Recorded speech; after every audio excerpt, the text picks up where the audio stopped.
Características relevantes de los nuevos medios de cobro y pago internacional.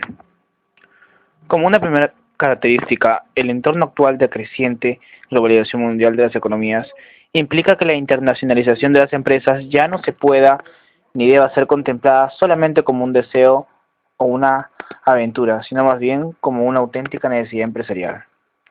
Seguimos con los medios de cobro y pago a corto plazo. Entre los nuevos medios de pago internacional, el que se usa en el corto plazo es el factoring internacional, para operaciones en general no superiores a 180 días de aplazamiento. La creciente relevancia del factoring internacional es que además de ser un medio de cobro y pago, se utiliza por muchos exportadores también como un instrumento de financiación de las exportaciones, dada la posibilidad inherente a dicho medio de proceder a anticipar cash el importe de la facturación a cobrar. Siguiente, medio de cobro y financiación de largo plazo. Entre estas modalidades híbridas de cobro-financiación internacional a medio y largo plazo, destacaríamos por su creciente aplicación los siguientes: el forfaiting internacional y el leasing internacional. Este tipo de operaciones requieren a su vez plazos de cobro más largos, en general superiores a los 2 años, por lo que implica más incertidumbre y por tanto, junto a su modalidad de cobro, es muy valorado por los exportadores y su posibilidad de convertirse de vez en cuando en un instrumento de financiación bancaria a mediano y a largo plazo. El factoring internacional o de exportación. Es una versión internacional, el factoring llamado factoring internacional o factoring de exportación, a ser utilizado por las empresas exportadoras en sus ventas internacionales con plazos de cobro a corto plazo.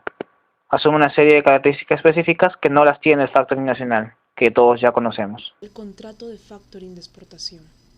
Bueno, la empresa de factoring cobra una remuneración, ¿no? Gracias a esto cobra una remuneración convenida que dependerá del servicio que presta, ¿no? El factor puede, entre otras funciones, cubrir total, digamos, o parcialmente el riesgo del cobro o conceder al exportador un anticipo de fondos sobre los créditos, los cuales son las modalidades, ¿no? El precio del factoring de exportación.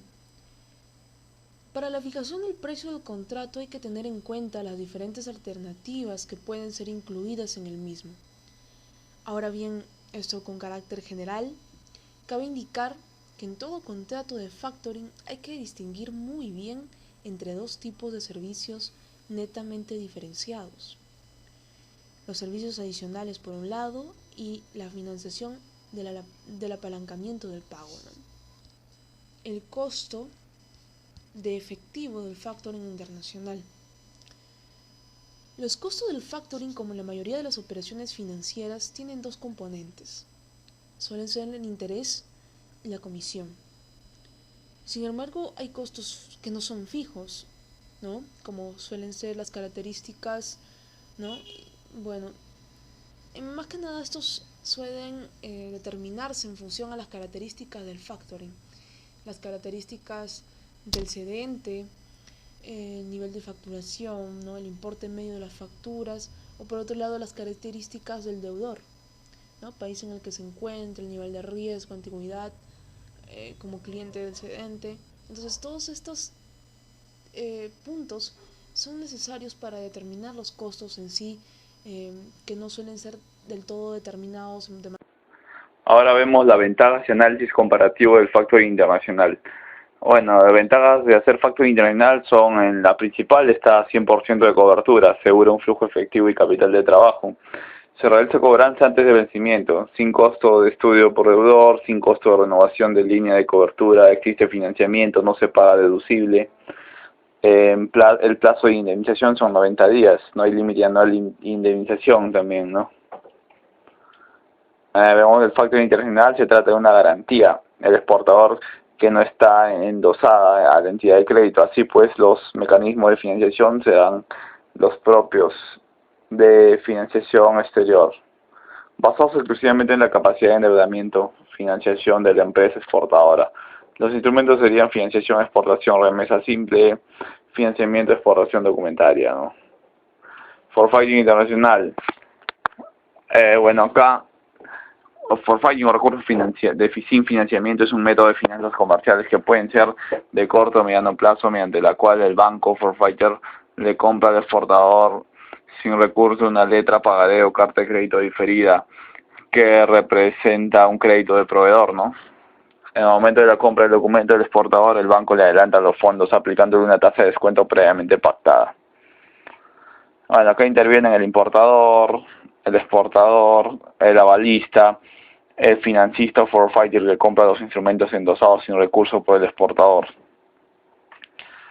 Acá dice operativa, es un primer contacto el exportador, en un primer contacto el exportador concierta con el importador la entrega del bien o servicio convenido y una vez recibido de conformidad se abona el precio mediante la emisión de pagarés o letras de cambio avalados o garantizados por una entidad bancaria reconocida, solvencia o también con una garantía proveniente del propio importador. Vemos características distintivas del forfaiting internacional. El forfaiting es abstraíble, cualquiera que sea la documentación utilizada tiene que permitir la separación entre los derechos adquiridos con la compra del instrumento y la operación comercial que ha originado su emisión. Esto quiere decir que ni el deudor ni el banco garante puede utilizar los incumplimientos, disputas comerciales u otras incidencias como excusa para recusar el pago de la deuda. Es negociable, se trata de un crédito comercial, siempre se plantea sin recurso. El forfaiting solo se desarrolla en el ámbito internacional de los negocios. Acá vemos también instrumentos, garantías, luego el descuento de las operaciones de forfaiting. Luego vemos operaciones en las que se ajusta el uso del forfaiting. 1. Para exportaciones de maquinaria u otros bienes de equipo que prevén un pago a medio plazo, donde se puede evidenciar el crédito con pagarés u otros instrumentos transferibles. Puede ser interesante recurrir al forfaiting, ¿no? Otro caso en que la empresa tenga limitado acceso al mercado bancario. El forfaiting es una solución tanto en términos de disponibilidad como de coste. Luego, el último, el forfaiting permite cierta flexibilidad para determinar cuándo acceder al mercado. El coste de efectivo del forfaiting internacional. La formalización contractual. La formalización de estas operaciones tiene una nota característica, cual es su relativa sencillez, que en ocasiones se convierte en una ventaja muy tenida en cuenta por las partes a la hora de elegir la fórmula de financiación de sus operaciones.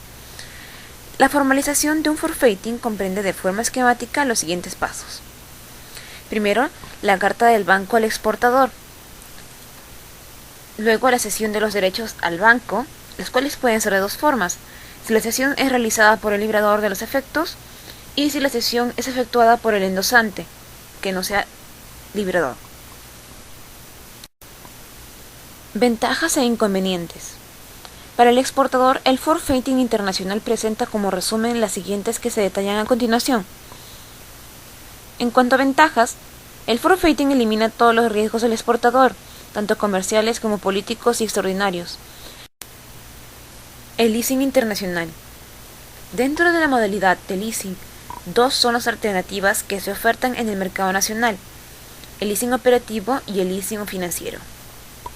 En el ámbito de la financiación internacional, la práctica totalidad de las operaciones descansan sobre la modalidad de leasing financiero, puesto que en el operativo, al ser el propio fabricante de los bienes el que los arrienda a su comprador a cambio de unas cuotas pero manteniendo su propiedad, el exportador no consigue el objetivo de cobrar el importe total lo antes posible y olvidarse de los posibles riesgos. En esta ocasión vamos a hablar sobre el leasing financiero, que en este caso la empresa de leasing se compromete a adquirir un bien requerido por un tercero contra el pago de un premio mutuamente convenido para uso por un tiempo determinado que generalmente es la vida útil y fiscal del bien, ¿no? Aquí la recuperación de capital invertido por el acreedor se da en un solo contrato, ¿no?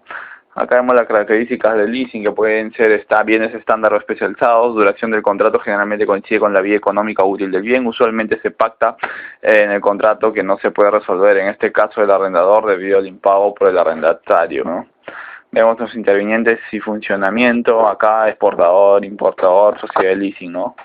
Ahora vamos a ver el funcionamiento. Como podemos ver en este cuadro, el exportador o el importador se pone en contacto con una sociedad de leasing para presentar la operación. La sociedad de leasing estudia las condiciones de compra de los equipos al exportador y el posterior arrendatario y el posterior arrendamiento al importador, y establece las condiciones del contrato de leasing. Si todas las partes están de acuerdo, se firman los correspondientes contratos. La sociedad de leasing está obligada a comprar los equipos con las condiciones exigidas por el importador y el fabricante seleccionado por él mismo. Quien compra los equipos del exportador es la sociedad de leasing con las indicaciones del importador, por lo que la negociación del contrato de venta se hará con la sociedad de leasing respecto a las condiciones financieras y con el importador respecto a las condiciones técnicas. Ahora en este caso podemos ver acá los requisitos de leasing. Acá los tienen, bienes de medio y largo plazo, que son a partir de 2 años de vida útil, es uno de los principales. El cálculo del coste del leasing internacional, donde acá se aplica una fórmula donde N es número de meses que dura la operación de leasing y K es igual al interés mensual. El valor de las cuotas cuando son constantes se calcula con esa fórmula, ¿no? Ahora vemos ventajas del leasing para el exportador y el importador. Acá tenemos para el exportador y también para el importador sus ventajas, ¿no? Para el exportador, por ejemplo, facilita la venta de equipos y proyectos a medio y largo plazo. Para el importador, estampas fiscales y financieras. Fiscales, las cuotas de leasing se consideran gastos deducibles, por lo que los importes pagados permiten reducir los impuestos sobre beneficios del importador. Financieras, permite financiar el 100% del coste de la inversión.